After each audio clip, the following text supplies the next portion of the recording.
everyone. Good afternoon and welcome to our next webinar on cleaning, home care and kitchen. Once again, we've got a distinguished and established colleagues from the industry, panelists who've seen it before, done it all. So it's great to have, firstly, Ashwin Suresh, the Managing Director from Megamorph, Norita Mittal, who's the category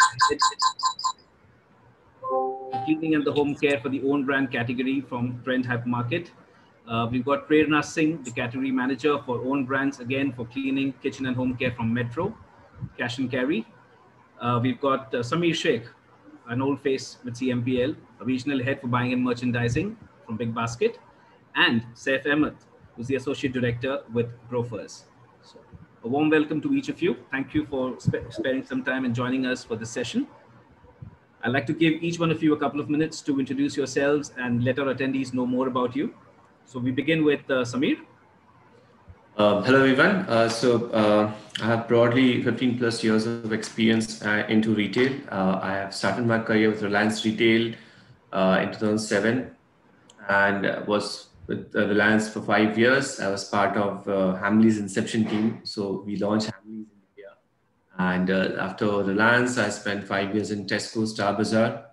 I was management for general merchandise. And then and after 5 years in Star Bazaar Tesco, I moved to Big Basket, and since last 5+ years, I've been associated with Big Basket, handling the entire buying and merchandising for West of India. Great, welcome Samir.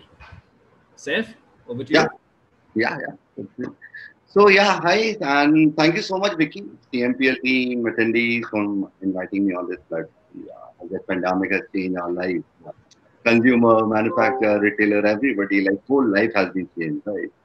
So overall, I have 15 years of experience here. I remember when I started my career with PepsiCo, the challenges with that space. दुकानें छोटी होती थी, सामान ज़्यादा होता था, aerial लगा दो. So we come up with that NMT वाला concept. NMT आ गया, then moved to Mars Chocolate, जहाँ पे recipe was like we were working on import model. So recipe same थी, जो हम खा रहे थे वही खा रहा था, वही Egypt खा रहा था. So slowly, gradually, we come up with Made in India. The first factory Mars ki has established in India. So again, another opportunity. Then to Himalaya, again, where the strength is with Chemist Ari, Himalaya ki. And slowly, gradually, we come up as a #1 brand with 30% market share in face washes. So the overall point is that whenever you move, whenever you see a new set of difficulties, so new doors of opportunities has come, right? So in my last assignment where I have developed categories as a marketer, it enhanced like consumer demand or need. So overall, it's a new alliance, it's a new platform to work with you guys, and looking forward a lot of new things to come up. Yeah. Great. Welcome, sir. Thank you. Prerna? Yeah. So good afternoon, everyone. And very happy to be a part of this webinar. This is my first year. I have recently taken over a private label brand in Metro Cash and Carry India. I take care of detergents and a cleaning category, complete portfolio. So prior to Metro Cash and Carry, I was working for Reliance Retail, and I handled a profile of trade marketing. So which was again a very dynamic and a very wide experience. So that was about my experience prior to Metro. And yeah, looking forward for today's interaction, active interaction between all of us, and giving my contribution. Thank you. Great. Thanks, Prerna. Norita? Yeah, hi. Thanks, Vicky, for the introduction. So hi guys, I'm Nonita.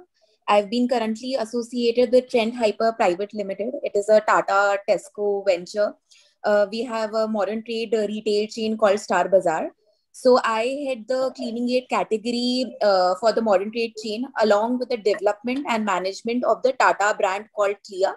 It's a home care cleaning aid brand. We are a 3-year-old brand. We have till now launched 150 plus SKUs, and the customer footprint is such that almost more than 15 lakh customers have purchased our brand. So we take a lot of pride of being a Tata chain and a Tata brand that we have brought to our consumers. I have been associated with Star Bazaar for almost 4 years.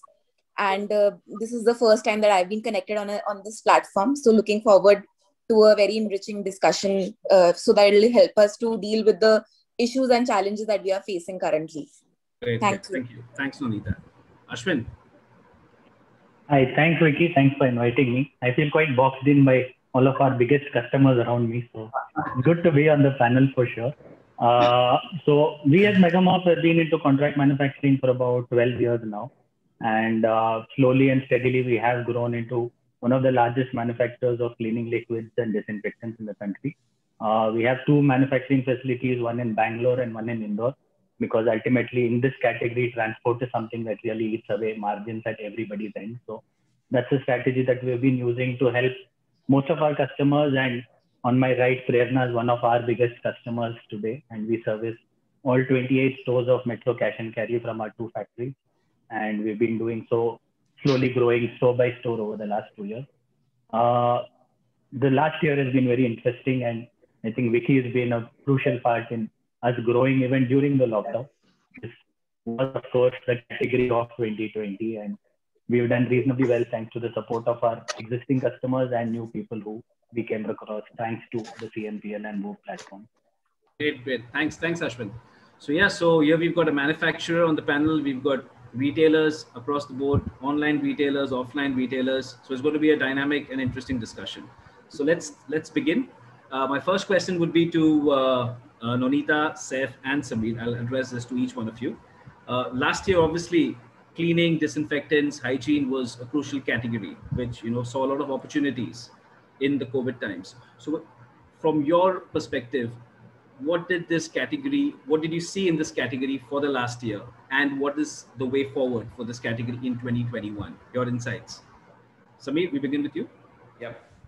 So actually, Vicky, in the initial phase, whatever product which was having cleaning word in it, okay, in the description or about the products, okay, was selling like crazy. Any product which has cleaning in the description, okay, because people were so finicky about the cleaning ka jo bhi products they wanted it, okay. Later on, things eventually stabilized, and so the categories which saw huge growth, okay, in terms of sales. One was cleaning category, which was basically utensil cleaning, also showed a good sales jump. The disinfectant was there. Dishwashing paste and liquids saw a huge surge.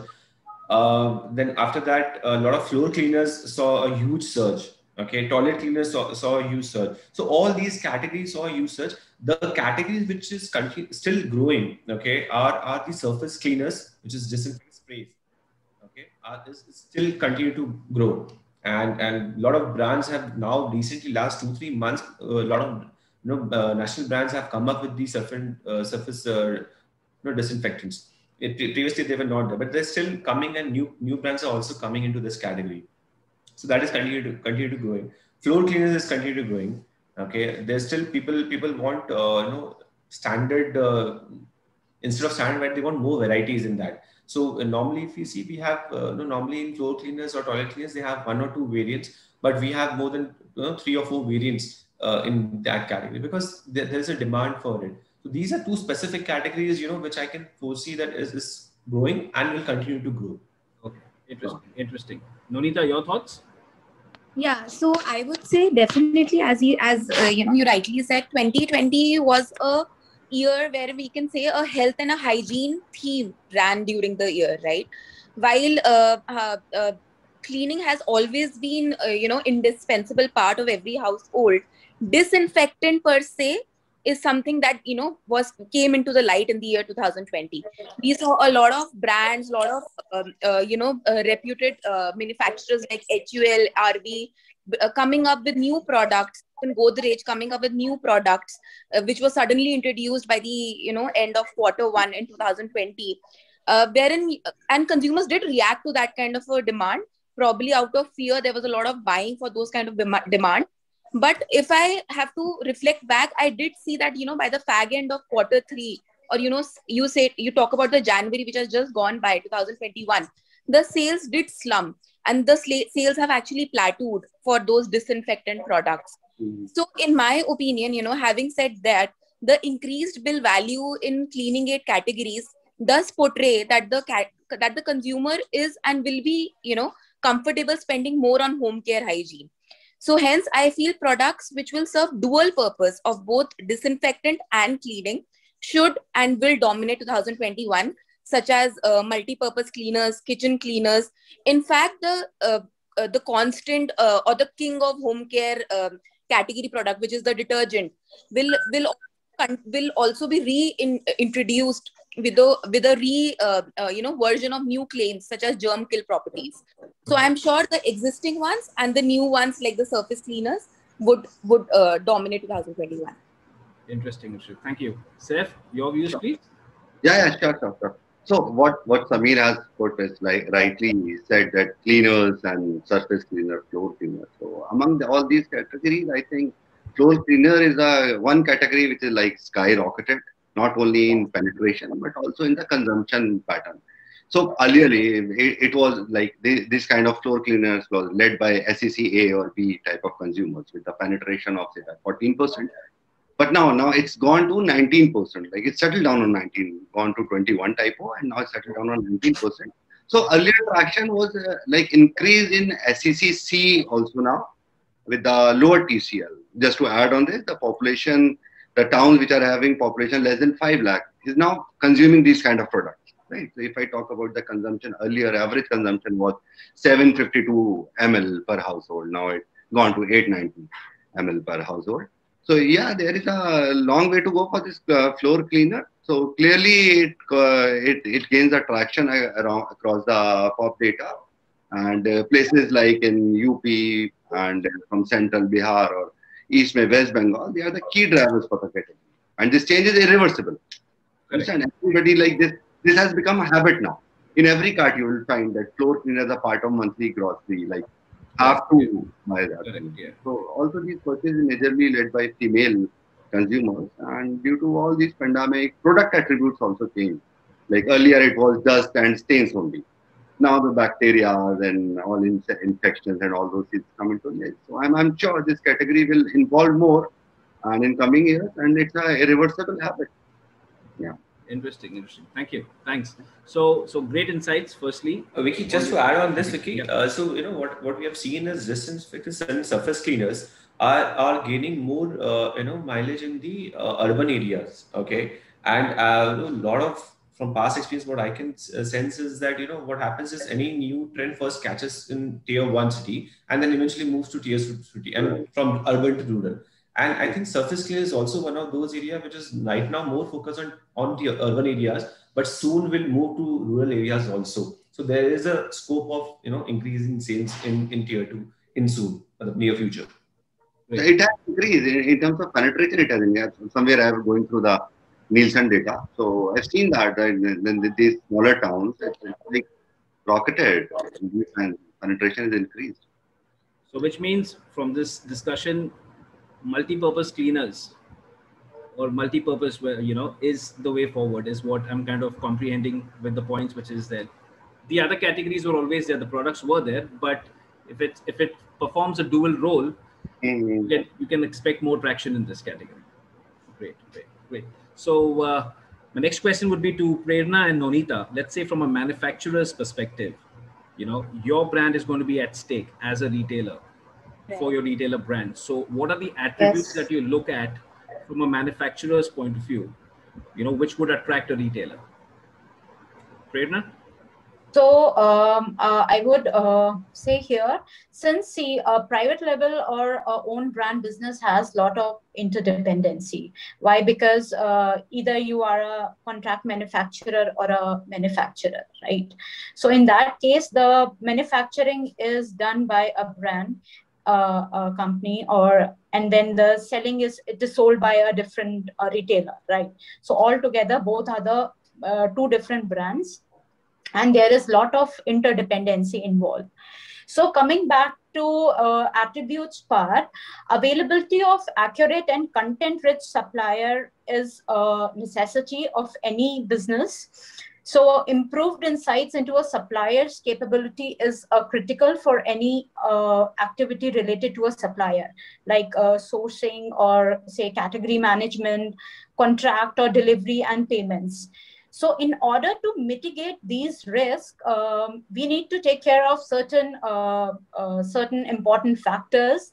These are, once we are onboarding a vendor, we can emphasize more on checking on the category or a product line vendor is involved in, whereas financial informations which will help us to understand the financial position of the vendor, and of course the other parts which are related financially, which is tax and invoicing. So those, if we get into in detail and understand those part, that will help us to onboard the vendor fast.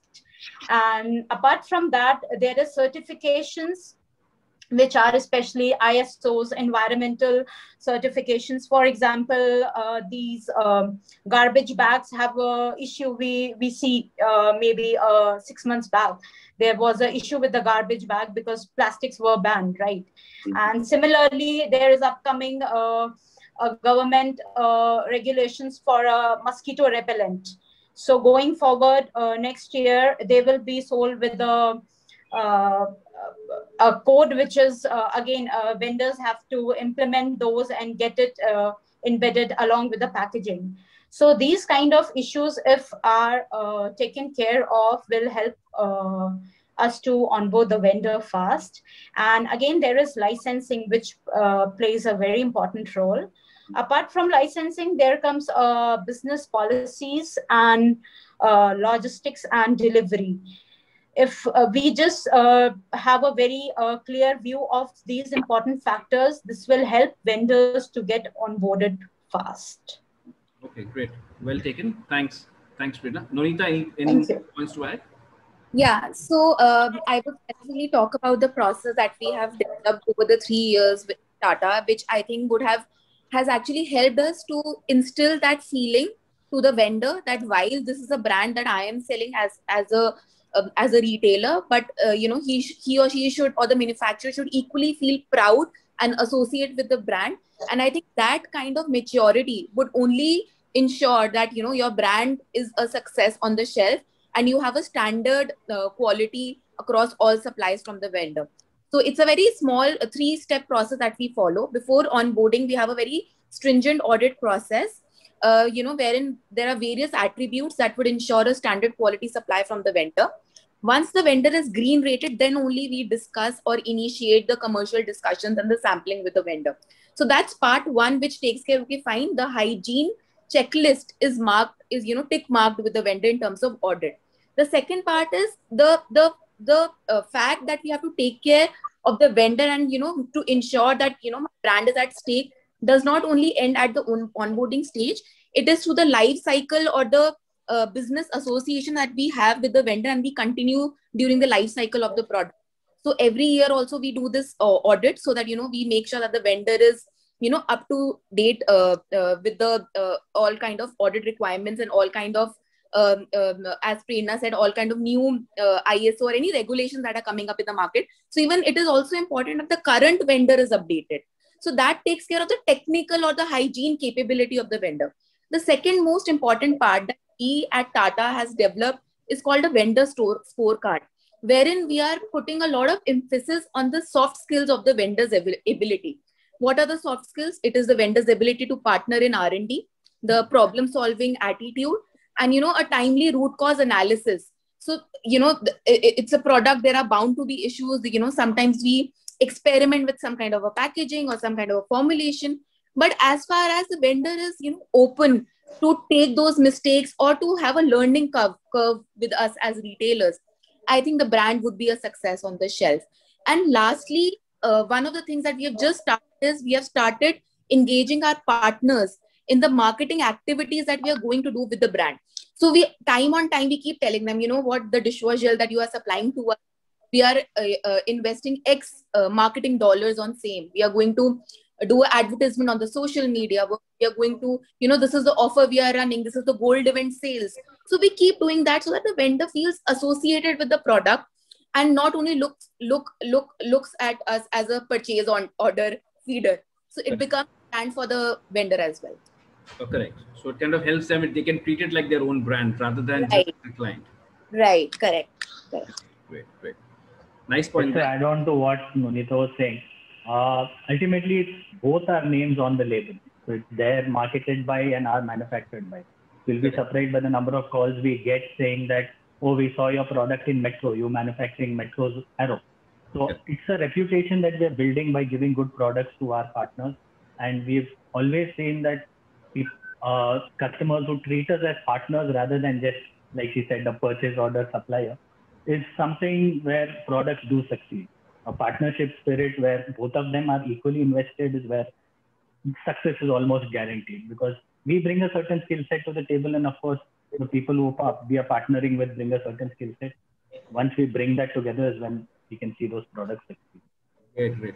Thanks, Ashwin. So I'll just put forth another question to you then. So from a manufacturer's point of view now, what are the initiatives that you would take to smoothen the process of onboarding quicker to a retailer? Right.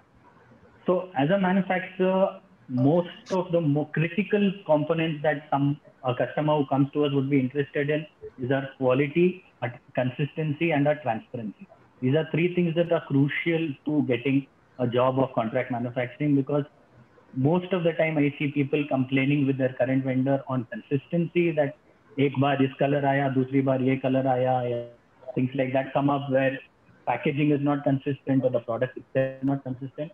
So that is something that we ensure that we take care of, that batch 1 always matches batch 10, batch 20, batch 30. So 3 years down the line, you walk into our factory, we have control samples of everything we have made for you in the last 3 years. You pick up any sample at random, it will comply to the specifications that have been set. Second, we have very good processes in place which ensure that none of our manufacturing is people dependent, irrespective of somebody coming, leaving. Man dependent processes tend to fail. So we are all process dependent, and we do a high level of automation to ensure that product quality is always maintained. Once a customer witnesses the kind of processes that we follow, that gives a lot of confidence to anybody to partner with us. And the biggest advantage, of course, is the people that we would already be working with. Once we tell we are working with X, Y, Z, it's a small industry. They work with each other. There's no people from other companies or somebody's moved here from there. So they can trust the quality of another manufacturer or another retailer, knowing that this guy is doing it for, say, X or Y, and I can rest assured that they would do a good job with me. So once we have all of this, I think that's how we can get onboarded very fast. And even during the lockdown, without meeting anybody personally or building a personal relationship, we have been able to build 3-4 new customers who have done virtual audits, who have done video calls to look at our facility, done documentation through their online system, and onboarded us very quickly. Correct. We'll touch base on that point of onboarding, digitally. That's the the auditing and stuff at a later stage. Just to take this point forward, Samir and Saif, any more additional thoughts or views on this in terms of what can a supplier do to smoothen the process or get on board? Yeah. So just adding to what everybody said actually. So there's a huge advantage, the first entry advantage which we talk about. Okay. Now in the current age when the social media is gaining a lot of traction and a lot of trend setting is done by social media, right? So I remember that when during lockdown, Katrina Kaif video was there when she was brooming and playing cricket along with the broom once she was done with the sweeping the floor, and suddenly there was a rise in broom sale. Okay, so a lot of such activities which is happening on social media, and probably everybody's trying to catch up with the industry, right? And there are a lot, if anything new is catching up before us, if the brand also, if the manufacturer or partner also gets to know about it and approaches us and gives a sample and says, okay, let's try and work on this, that also helps us a lot, okay, to gain that first entry advantage. Okay, so you're saying that they can take the initiative and yes, share some of the innovation which they have developed or yes, the trend which they could foresee. Yes. Okay, great. Saif? Yeah. So what Samir was saying, that broom wala hai, it was Himalaya men, just to underline.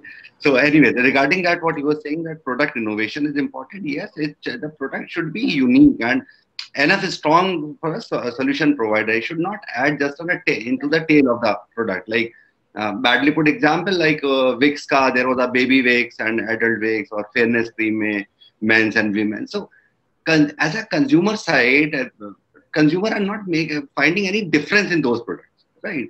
So product should be a unique one, and it should not have overlap with others.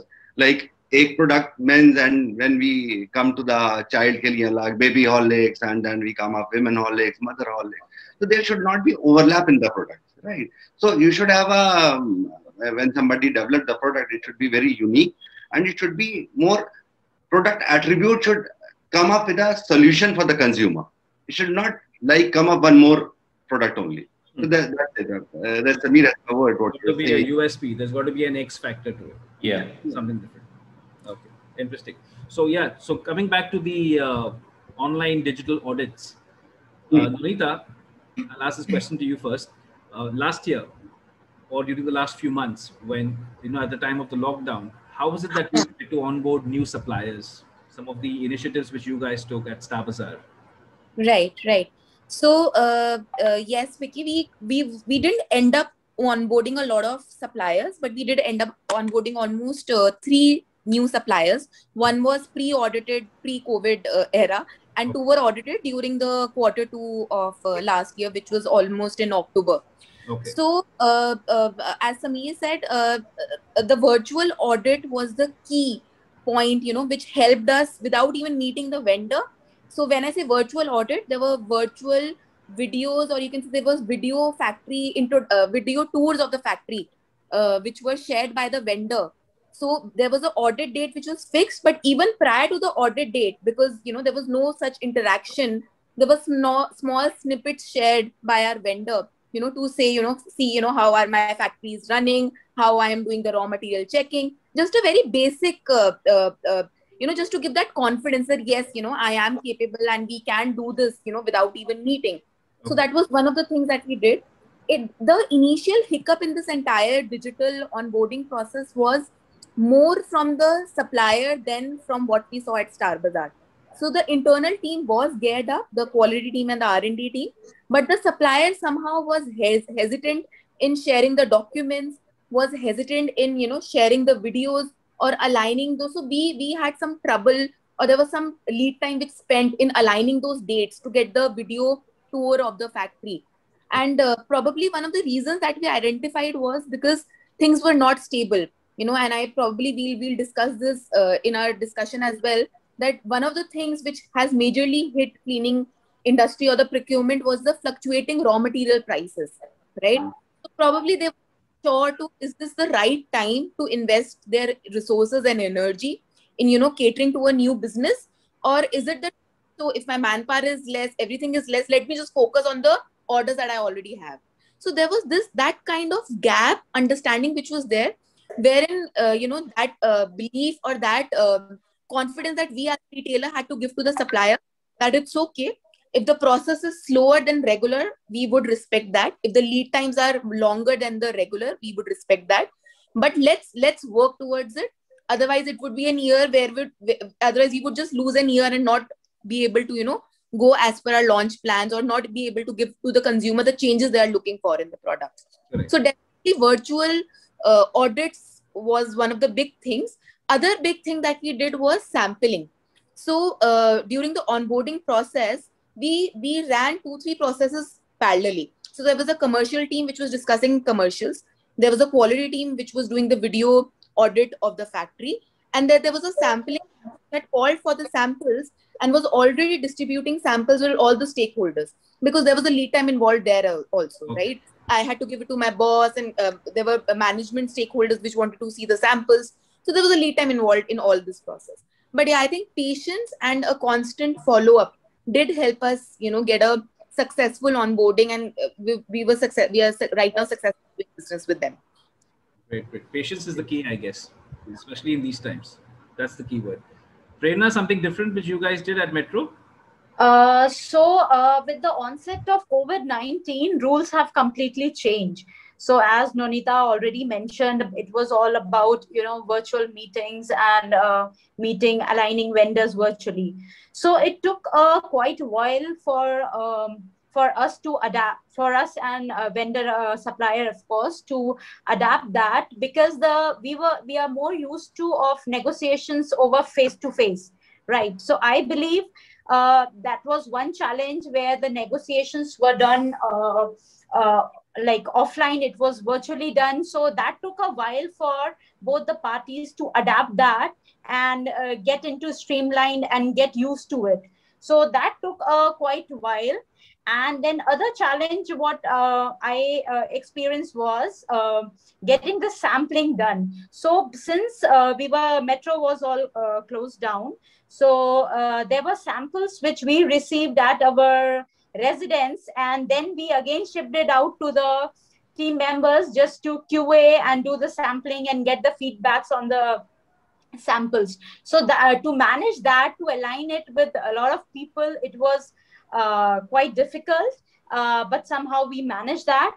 And again, that as already Nonita mentioned about QA, so aligning QA virtually was a most challenging task, because it was something where we got videos from the suppliers, and again we need approval on based on those videos. So there is always, we are something having skeptical about that, might be there is something we couldn't QC it better, or maybe how can we take it. But again, that is very important. That time the onboarding of those products were very important. So we took a call, and good that everything went well. And other challenges which I want to mention is something related to the product benchmarking, where since it was all a complete national lockdown, we could not move out. So the benchmarking and to just match the product was not very easy. So these were the main challenges which we faced during lockdown period. So this is what it is about. But just to make the process a bit more streamlined or make it easier, we can have a concrete vendor onboarding checklist. This will help us to make the process more smooth, since pre-COVID, the process were completely different, where we used to get a product at offices, and then it will automatically move to a QA department. Things were quite easy. Now, since we have a complete different situation, I would suggest maybe we can come up with a robust approval process, or maybe establishment of requirements and expectations at every level. This will help us to streamline the process.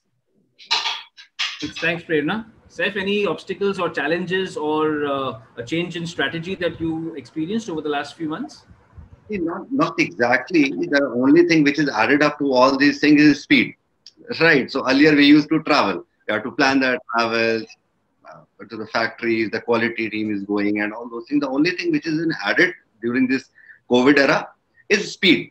Right. So once you share the videos, sometimes live videos and all those things, obviously the quality parameters are not like it's reduced or something like that. Somehow it is like, well, it's more streamlined, more getting tougher to tougher, because the quality is like at this moment, everybody is like into infections and all those things. So the quality parameters has been like bar a little raised up, but yes, with a speedy process. So all these videos, photos, all these come into existence. So that's how. And overall, it's like the quality only, right? So you should have a quality product and with the best of the best licensing. So I'm sure nothing has been changed apart from the speed. Yeah. Great. We also try to make the most out of the technology. Yes. So that's the whole idea of it. Yes, Amit. So at our end, we behave a little differently compared to others. So in fact, during COVID times, we didn't onboard any new vendor. Okay, apart from the sanitizer, we didn't onboard any new vendor. Mainly because it's a difficult process and it's a long-term process, right? So we didn't onboard any new vendor during COVID period. After that, actually, so I can divide in two parts. One area where you shortlist the product. Okay, and the other is onboard the product finally and get the production started. Onboarding from a tech point of view was easier at our end. Okay, but shortlisting of products, okay, was consuming most of the time. because we asked for samples and we checked the samples and did all the quality tests. Only after that, we said we gave a go ahead for it, because like as Ashwin said and others agreed that the brand name of both the manufacturer as well as the seller is at stake, right? And that's the reason we didn't took any chances on that. And even though we are not traveling, we ensure that we check the samples and only then give a go ahead. Though it delayed the entire process, but at least there was assurance that whatever products we are shortlisting is not going to affect us in the near future. Interesting. Thanks, Sumi. So coming back to, from a startup point of view, actually, from a general knowledge point of view, Ashwin, as a manufacturer, let's say you see a trend emerging. This was a point which we just carried, but Samir, I think, mentioned about the supplier taking the initiative of getting to the retailer or the brand, saying that I see this trend. So from a startup perspective, what is the research or the things that you would kind of do when you see, or how do you see a trend emerging? Some important notes if you could just share with us. So I'll share it from both points of view. One, if you're looking at it from a startup point of view, see, the product formulation more or less is broadly defined. In this category, there are a certain set of formulas that you need to follow, and there are certain USPs that you can create, like color changing or unique fragrances.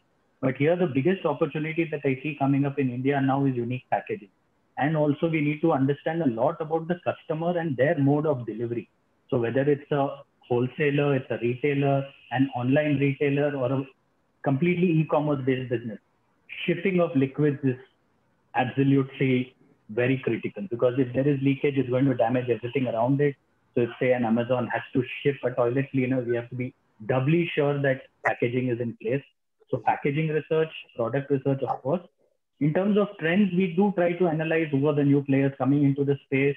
For our existing customers, we send them portfolio shoots of their products next to the other products, see if we can improve on labeling and packaging to make our product more attractive on the shelf. Because when it comes to private label, a very good development cycle is required, because what happens is generally once we develop a certain product, it tends to get ignored and stays with the same label or the same bottle for a long time. So that drive comes from our end, so that we nudge them and push them so that it looks more attractive, sells better, which ultimately benefits both of us. So with that interest, we definitely look at bringing that research into play. But packaging is something that we are looking at keen focus on, to give much better, much unique, different packaging, because that's what differentiates all the products. If you're going to look at, say, a surface cleaner category, you turn the bottle around and you read the ingredient list, is going to be the same across the 20 surface cleaners that you have. Everything is going to be benzalkonium chloride based 4%. Nothing's going to change on that. It's where it's on particularly the packaging that you can bring in a unique advantage and customer picking it off the shelf. So that's something that we are focusing on. In fact, packaging is a very crucial aspect, because that is what defines or stands out. That's the way, I think somebody in the previous webinar, also one of our panelists had brought about this point of packaging, which is the only way it can compete with a brand.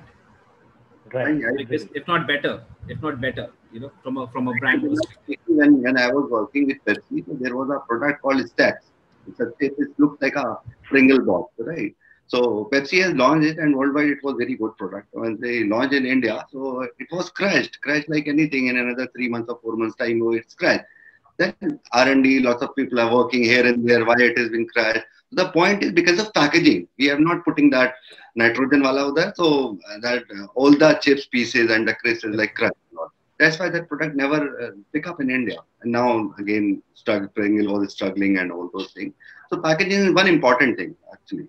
True. In fact, I think that session on the 22nd is also going to be very insightful, because leading packaging leads from Colgate, Palmolive, Ncept, Big Basket, and a couple of the others as well would be on the panel out there, with HP as well, talking about smart packaging and stuff, initiatives in that from a technology point of view.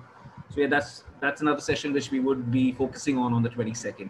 Nonita, from taking this discussion forward to what Ashwin just mentioned, from a retailer's point, right, from an R&D perspective, you see a trend emerging. What is it, right, the steps that you follow, or that you kind of look at? Right. So being a retailer, we do have access to a lot of sales data and what are the brands that are coming in. also as a retailer, we also get that information prior to launches, right? So if P&G is doing some kind of germ kill new claim on the Ariel detergent, they'll be sharing that information 6 months in advance. That this is the pack that is going to come. This is the space that we want. This is the claim. This is what we have done. So because being a retailer, it puts us on an advantage of being on eyes and ears to all the brands and what is happening to the marketplace. So that is one key crucial advantage that as a retailer we have. Now, very quickly, I'll talk about the process that we at Star Bazaar follow for launching any new product under our own label. So the first step is to identify which segment you plan to launch a product in. For that, we use a simple funnel approach. That to be zero down on which category. So for example, we'll say, okay, fine, home care cleaning is the category we want to get into. Then followed by selecting which subcategory, which is, for example, is utensil cleaner. Now, once that broad identification of the sector is done, then we get into the research factor wherein we divide it into 3 parts. So there's commercial viability, which is, the SKU mix, which is selling in your stores. What are the brands? What are the, changes that the brands are getting? What is the inflation, deflation in the MRP that is happening? The current sales, regional sales, and all that. The second aspect of the research is market landscape. So obviously, you as a retailer, we have a restriction on our space. Not everything we'll have in the world, launched in Star Bazaar. So not only we see, what is there in Star Bazaar, we also would look at, how the market is behaving. What are the different private labels or the brands available in the market? And not only in our market, we also look at international market. So there's one, there's one particular brand that I dearly follow. It's called Method. It's a brand from US, Chicago, and they have very interesting take on cleaning aids. So while the product might be very mature for our Indian audience, but there are cues or there are trends that where if you follow that brand or any other brand for that matter, any brand can be your inspiration, would help you identify what kind of market landscape is there. And the last part is obviously current and the future trends, where there are a lot of news reports, newsletters that we at our company have. We read and we there are a lot of blog posts that we go through. So there's basically a mix of all these 3 sectors: commercial, market landscape, and the trends. Is what helps us define what kind of product we want to launch, or is there any upgradation that our current already launched product needs. Great. Thanks, Nonita. Sameer, anything to add there? So what Nonita said is absolutely right. So having the commercials close and the competitive advantage with the other products in the market. Apart from these, I think what Ashwin had rightly said, the being at the right position in terms of physical warehouse or the factory, okay, because that actually helps a lot in commercials. Okay, and because if you're rightly located geographically, it helps you to crack it in a much faster way and much better way. So like for example, at Big Basket, our larger share comes from southern part of India. So if your factory is located in southern part of India, they're directly advantage on the 50-60% of the business, right? So if you're pitching to a particular industry or retailers, and you identify where most of the stores are or the warehouse are, sales share is, then accordingly, if you're rightly located geographically, that also gives you advantage. Great. Thanks for that, Sabir. Just to kind of, I'll put this forward to Prerna. Prerna, has COVID brought about a change in the procurement strategies for Metro? Have you seen any change? Yeah, surely, yes. Since we all are aware, COVID-19 has surely brought a lot of changes in the procurement strategies. Since almost all the FMCG players have now entered into making any cleaners. It can be a vegetable cleaner, it can be maybe a disinfectant, it can be any variety of cleaners. So the market has become more competitive. You need to identify who is selling right, or are you picking the right product? Because all big FMCG lead brands have been getting into a cleaning category, right?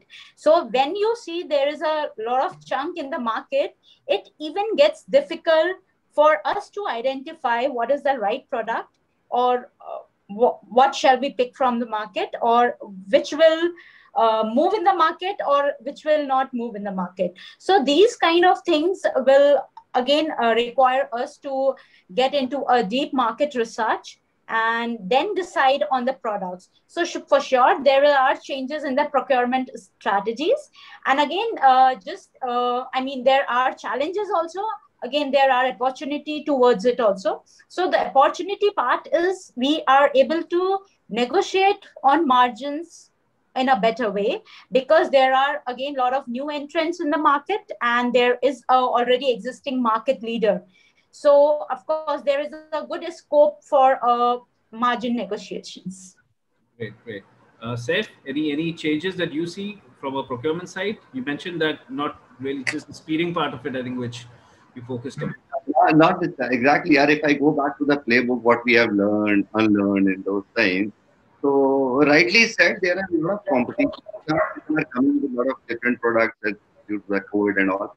But yes, product attribute has changed a lot. So choosing the correct product for the portfolio is more important now. Right. So it's not only just to add on into the assortment. So we should have come up with a more consumer centric, more problem solution wala space mein, more benefit space mein product we are looking. So we have plans with new categories also. But again, it will take it would take a lot of research behind it. It's not just to add on another product, not the layered one, right? So there should be a laddering with the product, especially in this pandemic phase. If somebody has come up with a floor cleaner, maybe floor cleaner will come up with another version of some Tulsi or something like that, right? So yes, things have been changed and more in the terms of assortment, and which is very, very unique ability type sense. Yeah. Thanks for that. Nonita, any changes from your end in terms of procurement strategies? I just wanted one point which I feel was very key important to us was, so there was there has been a lot of unpredictable pricing of the raw materials, right? So one thing that we made sure that our suppliers was doing were proactive sourcing of raw material and packing material, at least basis the forecast that we were sharing to them. So we have been sharing the forecast. This has been the practice, but how seriously a vendor follows the retailer's forecast and orders his inventory, because that's his working capital that is getting tied up. So for us, we told him, if you are not going to buy this, the prices will increase. You have to hedge the price now. I am not going to increase the cost, right? So while Prerna said margin negotiation was easy, for me, he ended up losing margin. Just did not procure for like 3 months or 2 months. For example, shipper cartons became expensive, or perfume became expensive, or Lapsa became any raw material. There was a sudden ask to increase the price in the order, and there was a lot of deflation in the pricing of the national brands that was happening. So there was a price war in Q3, and especially it started from Diwali, it ended in January. 4 months with Jio entering into the scenario, there was a price war, which means if your private label is there in your store on the shelf, you have to be cheaper than the price of that the national brand is giving. So in that case, hedging your prices and making sure your costs are intact it was very, very key during this time. Sure. Any points to add there, Sameer? From a manufacturer's perspective, I think procurement was a huge challenge, because like Nonita said or Prerna said, you would never want their shelves to go empty. So that's something we ensured that we never do. We ensured that we always have supplies, and there have been times where Indore factory was shut because of a lockdown there. So we had to send stuff from Bangalore all the way to North. And then there was some time where Bangalore was closed.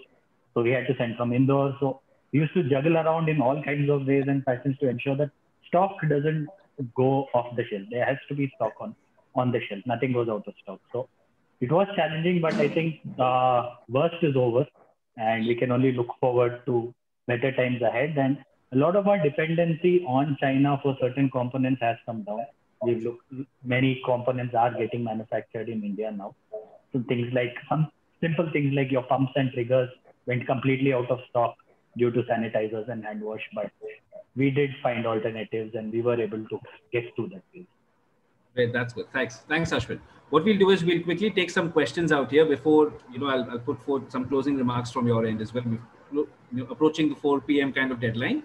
So just give me a quick sec. We'll just go through the chat box and see some of the questions which are here. I think I'll take this one from Mr. Sanyal. He's asking the question of how CMPL Connect would help a product manufacturer get connected with retailers. So the platform is all of you to see. That's what we do. As a platform, we want to connect manufacturers with retailers and brand owners. That's the whole objective of CMPL Connect. So Mr. Sanyal, you could reach out to us at cmplexpo.com. Just connect us, contact us via email or on the phone number, and I'll be happy to assist you further on that. I'll take the next one. Oh, so it's interesting. So there's a question from Manoj. He says, how do the panelists see the impact of entry of new players like Emami and CK entering into the home care products, whereas they've been predominantly personal care companies? So how do you see this as an impact of these brands, Emami and CK and the others who are now seeing the opportunity? That's what we discussed. Saif, Samir? See, opportunity is vast here. I'm not pointing out anybody. Good, these guys are here to do everybody is there to do the business. Set in the time you are servicing the consumer with the right product. So no harm is there in that. Yes, these disinfectants, cleansers, hygiene products as a vast category size now here. It's moving. So no harm of people out there. It's good to have more competition in the market. It must enhance the consumers and the category sizes. No harm. Welcome. Vicky, I think Seth is right. It's just that it depends on the positioning strategy from the brands. Actually, what do they want? They want to be just present in that particular category, okay, or they want to take a larger share. And based on that, they need to market themselves. And I think coming so late into the market in that particular category, I think it's just to be present in that category rather than take a market share. Correct. Agree. Great point, Samir. Thanks. We'll take a next question from Pragya. I think she's, from a startup perspective, it's a very important question. She's asking, what are some of the key, items, or I could say the contractual terms from a private label buyer's perspective with the manufacturer? What are the terms that a manufacturer should also include in the contract? So Ashwin, I think you would be the right person, being a manufacturer, to answer this question. Right. So critical point is to protect both interests, and no agreement should be one-sided. So ensure that both of us have equal protection in terms of the costs that we would incur, like Nonita said, how seriously we take the forecast. So if we were to take the forecast very seriously, we would definitely want that protection, that any kind of unique packaging material that we were developing for a certain customer is their responsibility. So if the order doesn't come today, it's fine. Come next month, a month after that, we are perfectly fine with that. We'll hold it for you. But if there's a long-term strategy where a product completely fails and we're left with inventory of, say, X number of lakhs, that puts us in trouble. Those interests that we need protection from a manufacturer perspective. Other than that, I think most of the contracts that we have seen have been very, very favorable to both parties to ensure that neither of us get affected, because all of these retailers have been working with many manufacturers, and the agreement would have gone to many layers of fine tuning. There is hardly any kind of points that we generally contribute when we get any agreement other than the one that I mentioned. That's something that does get missed out sometimes on unique packaging materials. So that's something that we do ensure. Thank you. Thanks, Ashwin. So what we'll do is we'll quickly have your closing remarks, starting with Saif. Two important things that you would see for a manufacturer as well to kind of do the things right, patiently, diligently, ethically. Some key points that you would want them to follow so that they could build on it and try and get on board quicker. Sure, yeah, not two. I counted on 4, which is PQRS. So P is for portfolio. Please come up with a good portfolio, which is not just adding to the assortment. Come with the Q is with the quality, and assured proper licensing with that. This will enhance the product. This will enhance the system. It will fast track the process of onboarding, and share the relation with us, which is R. So with whom all you are working, what are the families you are working with. So which shows the visionary, how how visionary you people are, how scale you can do the business, scale up the business. And finally with S, which is specs and pricing, because of which we guys are here. So come up with a good pricing structure. So mutually we can do good business, and consumer can afford the good quality product as well. So for me, PQRS, that's it. That's a nice term to remember, PQRS. I made a note of it. It's very interesting. Great. Samir? Apart from PQRS, definitely. So I think what he said is valid point. All the terms which he said are valid, and I think apart from that, I think I will add only one point, which was geographically location should be based on the saliency of the product which we have. I think that will have a huge cost advantage, and that's the only thing I would like to add apart from what he said.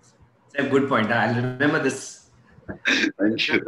That's where the Megamorph team, I think, has worked from the strategically geographical location point of view to have a setup in the south as well as in the north. So it becomes PQRST, T for transport. Oh. Yeah. Good one. Prerna? So absolutely, I agree, since Ashwin mentioned about transportation. So since there are 2 units, so it is very easy for us to manage transportation pan-India. Half portion can be northern part of the country can be managed from a 1 unit, and other part of the country can be managed from the other unit.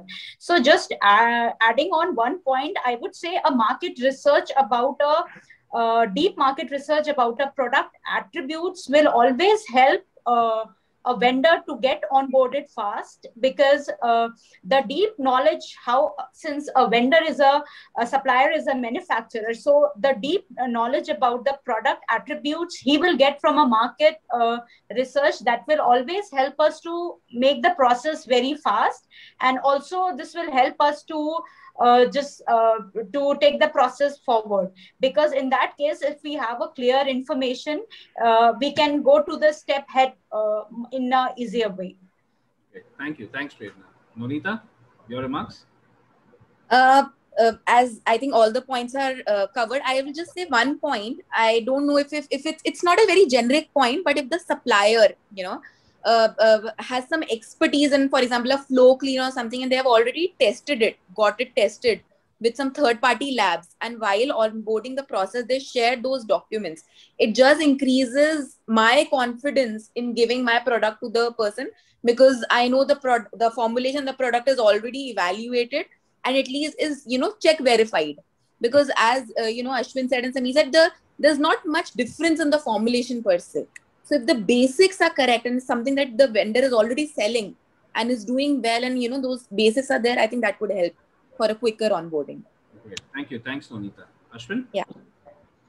So in closing out, I was just talking to some people in my office today that without a second thought, we do visit Shell petrol bunks for their petrol because of the certain brand that we have created. So as manufacturers, we don't get the scope to create our own brand. Why would you come to Megamorph, right? So that's something that we're looking at developing, where a retailer looks at a manufacturer as a brand and values us for the kind of processes, the quality, and the support that we would give them eventually. During the lockdown especially, we want 2 lakh pieces of hand sanitizer at this price. Those are inquiries that probably I wouldn't even bother replying to, because when a discussion starts with price, that's where it's going to end. Where somebody is looking at a relationship where they say, what is your capacity? What's your future plan? Where is your scale? Where you're going to go 5 years from now is where we see partnership. So any association that we would want to get into, we would look at it on the long term, and price definitely would come in the last. So that being said, definitely product innovation is something that as manufacturers we need to look at, because that's something that we would need to contribute to the retailers, where we come in with our insights on developing new products, new strategies, new packaging. All of that put together is where we can look at growing this sector and private labels in this sector in a bigger way. Great. Thank you. Thanks, Ashwin. So I think it's been a great session, insightful session. I'm sure our attendees and all of us have got some, added inputs to our, obviously, our own experiences and insights to this. So consistency, quality, reliability, and the PQRSNT is how I would sum it up. Yeah. So thanks everyone. Thanks, Seth. Thank you, Samir, Prerna, Nonita, and Ashwin for spending some time with us this afternoon and sharing your thoughts and experiences. It's been great to have you guys on board, and look forward to another insightful session. And hopefully you guys can join us for the B2B meetings next week. It's a step that we've taken to try and bridge the gap between the manufacturers and retailers. So I look forward to your active participation and support in this initiative. Thanks a lot once again. Thank you. Thank you, Vicky. Congratulations, and you guys are doing great here. Thank you. Thanks, Amir. Thank you. Thank you.